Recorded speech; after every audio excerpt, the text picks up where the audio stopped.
रायगड जिल्ह्यातील रोहा तालुक्यामध्ये एक धक्कादायक प्रकार घडलाय। रोहा तालुक्यातील अष्टमी वरचा मोहल्ला परिसरामध्ये एका घरामध्ये भाड्यानं राहणाऱ्या जमाल हुसेन जालिमुद्दीन मिहार या व्यक्तीच्या घरी गोमांस आढळल्याची धक्कादायक माहिती समोर आली आहे। या माहितीनंतर पोलिसांनी जमाल हुसेन याच्या घरी पाहणी केली तेव्हा त्यांना जर्मनच्या भांड्यामध्ये गोमांस आढळलं। यानंतर पोलिसांनी आरोपी जमाल हुसेन मिहारला अटक करून त्याच्यावरती भारतीय न्याय संहिता अंतर्गत प्राण्यांचा छळ प्रतिबंधक नियमाखाली रोहा पोलीस ठाण्यामध्ये गुन्हा दाखल केलाय। या घटनेमध्ये आणखीन आरोपी असून त्यांचा शोध रोहा पोलीस सध्या घेत आहेत। पण या घटनेनंतर हिंदू संघटना आक्रमक झाली आहे आणि नागरिकांनी काल रात्री रोहा पोलीस स्टेशनला घेराव घालून आरोपींना लवकरात लवकर अटक करावी अशी मागणी सुद्धा केली।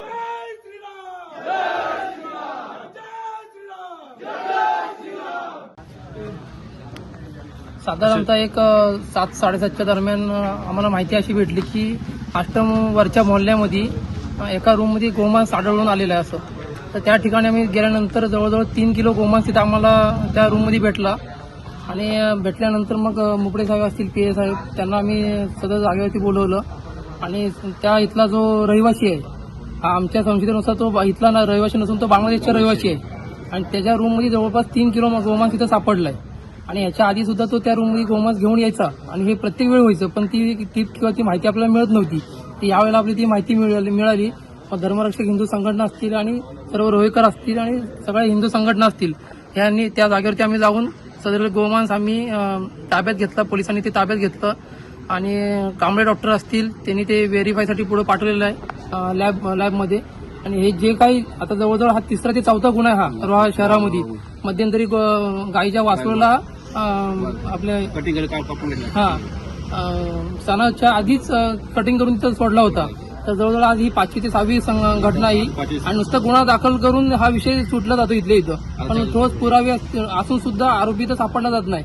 मग आमची सर्व हिंदू संघटनेच्या वतीने पॉलिटिशियनला आणि प्रशासनाला मागणी आहे की हे जे काही गुन्हे करतायत, ही जी चैन आहे, ही जी साखळी आहे, त्याच्या मुळापर्यंत खोलपर्यंत जाऊन सगळे हे जे हे आहे ते बिंग बाहेर आलं पाहिजे, बिंग फुटलं पाहिजे आणि सदरील आरोपी हे ताब्यात आले पाहिजेत। आणि ताब्यात जोपर्यंत येत नाही तोपर्यंत हिंदू संघटना आक्रमक राहतील आणि तोपर्यंत आम्ही पोलीस स्टेशनच्या इथं ताबा सोडणार नाही, ही आमची सर्वांची मागणी आहे। तर ही जी घटना घडलेली आहे ही रोह्यात आता 3री घटना आहे।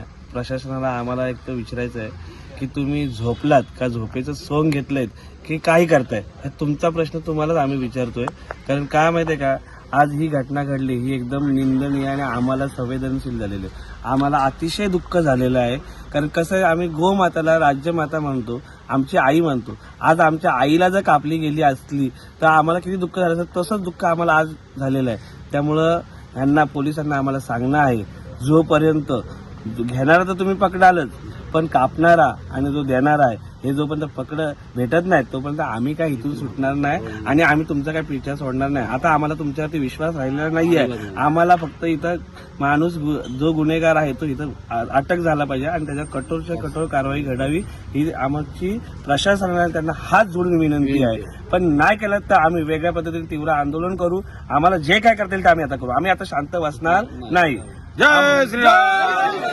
11 फेब्रुवारी रोजी रात्री 8 वाजेच्या सुमारास आमच्या रोहा पोलीस स्टेशनचे गोपनीय अंमलदार यांना विश्वसनीय बातमीदाराकडून बातमी मिळाली की अष्टमी जे आहे, अष्टमी या ठिकाणी एका मुस्लिम युवकाने त्याच्या घरामध्ये एका जर्मन भांड्याच्या टोपामध्ये 2.5 ते 3 किलो गोवंशीय मटण बाळगलेले आहे।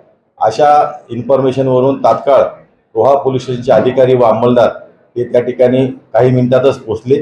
त्यांनी वैद्यकीय अधिकारी यांना तात्काळ पाचारण करून वैद्यकीय अधिकारी व 2 पंथांच्या समक्ष रितसर ते सॅम्पल जे आहेत मटणाचे ते ताब्यात घेतलेले आहेत आणि ते सॅम्पल हे फॉरेन्सिक लॅबला पुढील तपासणी कामी पाठवण्यात येत आहे। सदर प्रकरणी सदरचे मटण ज्यांनी आणलेलं आहे तर ते कुठल्या तरी गोवंशीची हत्या केल्यानंतर, गाय असेल, बैल असेल किंवा वासू असेल, त्यांची हत्या कुणीतरी अज्ञात इसमाने केल्यानंतर ते मटण जे आहे ते या जमालउद्दीन नामक इसम जो आहे त्यांनी ते विकत घेतलेलं आहे। त्यांनी अथवा त्याच्या अन्य कुठल्या कुटुंबातील सदस्यांनी विकत घेऊन ते या ठिकाणी आणून स्वतःकडे बाळगलेले आहेत। अशा इसमास आम्ही ताब्यात घेतलेलं आहे, पुढील तपास करीत आहोत। आता ते नेमकी गोवंशी हत्या कुणी केली आहे आणि त्याने कुठल्या ठिकाणाहून मटण त्यांनी विकत घेतलेलं, या सर्व गोष्टींचा डिटेलमध्ये इन्व्हेस्टिगेशन करून पुढील कारवाई करीत आहोत।